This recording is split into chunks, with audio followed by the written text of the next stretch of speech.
Hello, everyone. This is The Tiger Rising by DiCamillo, Chapter 5.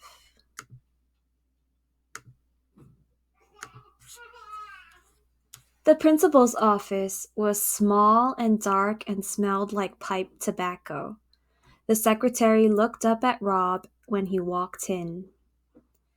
"Go right on back," she said, nodding her big blonde head of hair. "He's waiting for you." "Rob," said Mr. Felmer, when Rob stepped into his office. "Yes, sir," said Rob. "Have a seat," Mr. Felmer said, waving his hand at the orange plastic chair in front of his desk. Rob sat down. Mr. Felmer cleared his throat.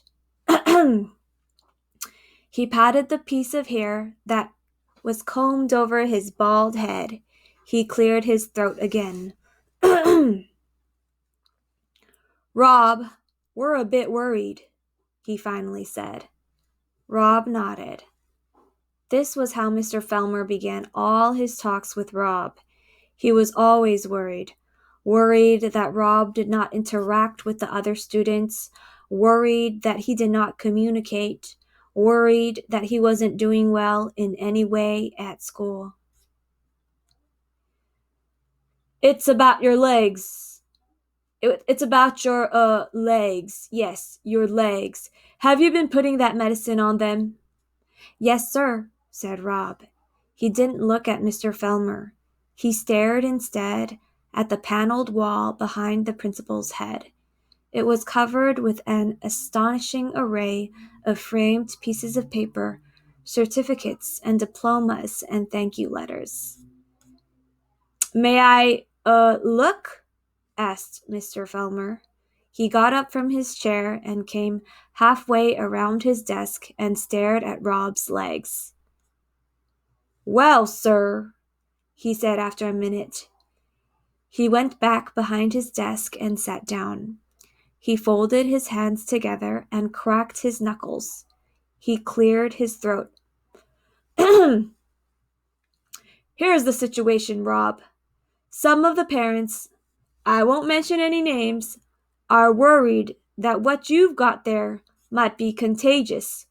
Contagious meaning something that the other students could possibly catch." Mr. Felmer cleared his throat again. He stared at Rob. "Tell me the truth, son," he said. "Have you been using that medicine you told me about? The stuff that doctor in Jacksonville gave you? Have you been putting that on?" "Yes, sir," said Rob. "Well," said Mr. Felmer, "let me tell you what I think. Let me be upfront and honest with you. I think it might be a good idea if we had you stay home for a few days. What we'll do is just give that old medicine more of a chance to kick in, let it start working its magic on you, and then we'll have you come back to school when your legs have cleared up. What do you think about that plan?" Rob stared down at his legs. He felt the picture of the tiger burning in his pocket. He concentrated on keeping his heart from singing out loud with joy. "Yes, sir," he said slowly. "That would be all right." "That's right," said Mr. Felmer. "I thought you would think it's a good plan. I'll tell you what I'll do. I'll just write your your father, a note and tell him what's what. He can give me a call if he wants. We can talk about it." "Yes, sir," said Rob again. He kept his head down. He was afraid to look up. Mr. Felmer cleared his throat and scratched his head and adjusted his piece of hair, and then he started to write. When he was done, he handed the note to Rob.